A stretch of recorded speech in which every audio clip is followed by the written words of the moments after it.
Welcome to the James Linker Experience. Well,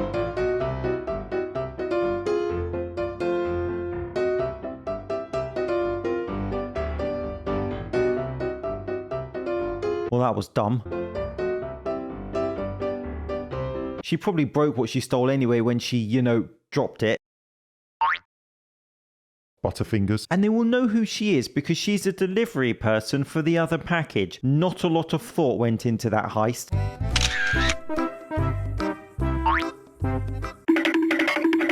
Luckily, we haven't yet invented some type of door camera device that could record all of this. What is going on with these women in Hollywood, okay? First we got Shania Twain. Hello, Stepford Housewives, Invasion of Mars, whatever you want to call it. Acting very robotic, not even like herself. And then I stumbled across this video of Nicole Kidman, which really freaked me out. What is going on in Hollywood? Her song.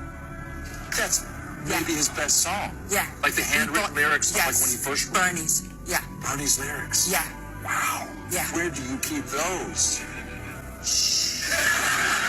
People are telling me you see nothing strange.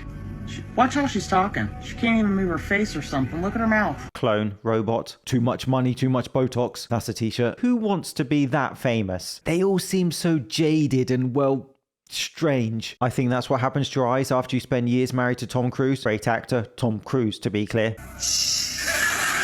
The world ended in 2012. Well, a lot of people believe so. And not in the Hollywood fireballs and explosions way. No, they believe something far stranger happened, that reality itself shifted, and there is a good reason to believe so.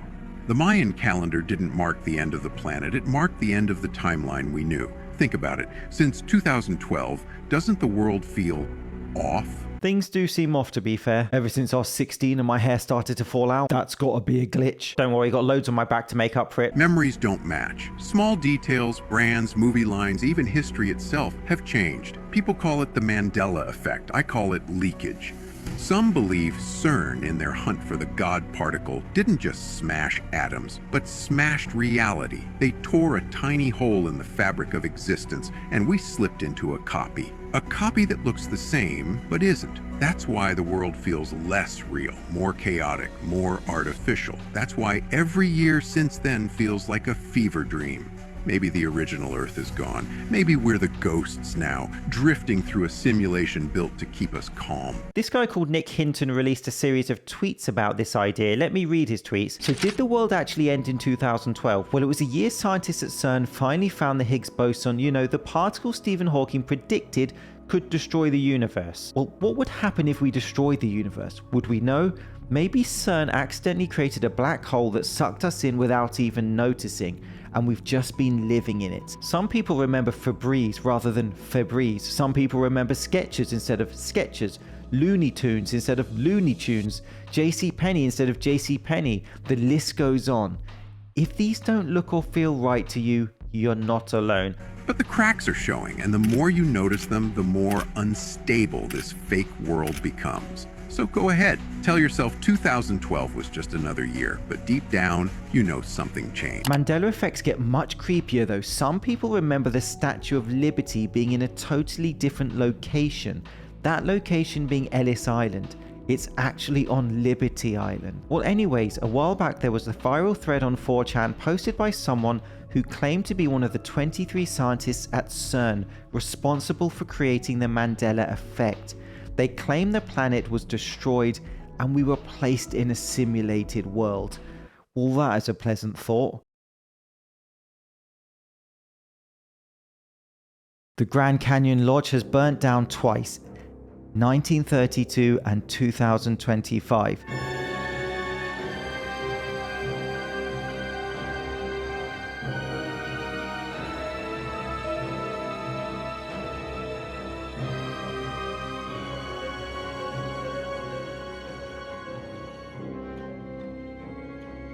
That does look like a figure, to be fair, sat there in the remnants of that fire. A friend just had this camping picture. It came up in her memories. She freaked out when she saw the figure in the background. Oh, no. No. Yep, no. Nope, nope, no. That is... The rake. Literally. That... Okay, this could be a couple things. First, like off the bat thought is, I would say that's a Skinwalker. In Navajo culture, a Skinwalker is a type of harmful witch who has the ability to turn into, possess, or disguise themselves as an animal. If this thing went down on all fours, that'd be pretty Especially when you accurate. look at the hip leg placement, it looks like it's halfway on its way to being something else. Right. Look at the legs, how they bend at the bottom. That is what these people are talking about. But considering this is outside, this could be an alien. I like how she thinks. Because he's also elongated in a weird way. He's elongated. The proportions He's don't not- make sense. Like It's not the human color. I mean, literally, that is such a jarring photo. And if I were that person, I would never come back there. Exactly. Camping is fun, but get a new hobby, preferably one indoors with all the lights on. Compilation of the best UFO sightings around the world 2025.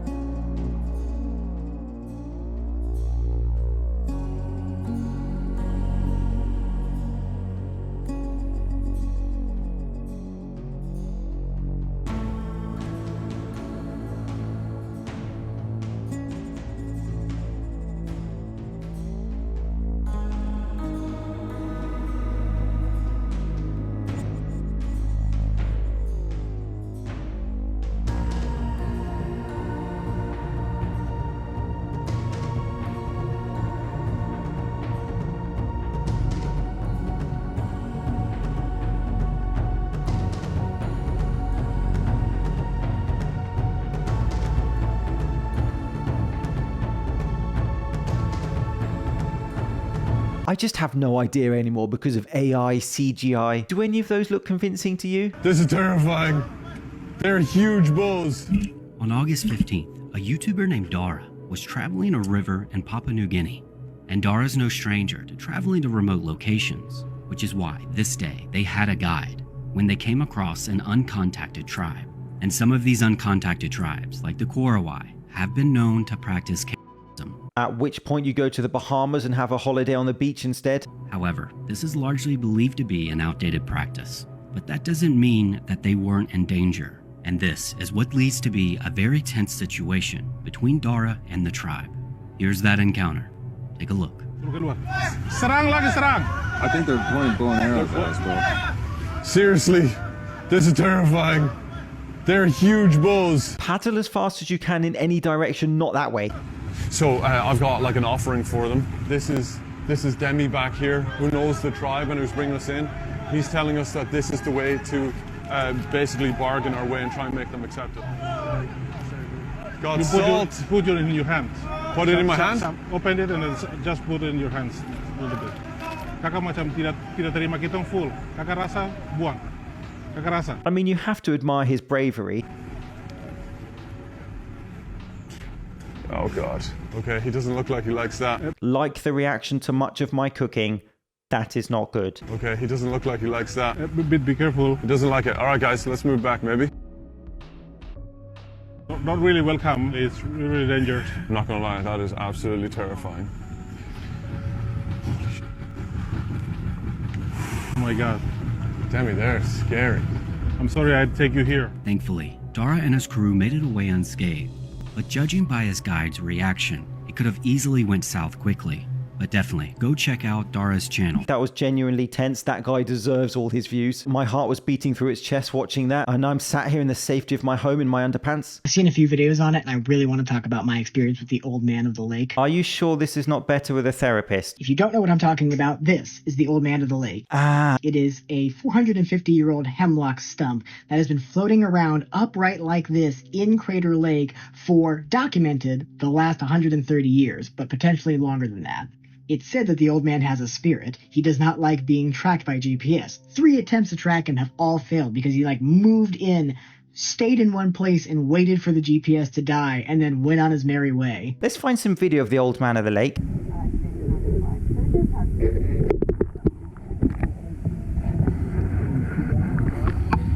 You had one job. The old man of the lake is a 30-foot tall tree stump, most likely a hemlock, that has been bobbing vertically in Oregon's Crater Lake since at least 1896. Back in the 80s, they were doing an experiment in the water with a submarine, so they tied the old man to Wizard Island, and the next day it like stormed out, and the day after that it kept storming, and on the third day, in August, it started snowing, so on the fourth day they untied the old man, and the weather, perfectly clear after that. It's so stable you can stand on it. They used to, actually. There's pictures of people like standing on it. It doesn't bob in the water. It stays perfectly upright like that, and it doesn't go up and down. It just stays in one place, and it doesn't turn at all.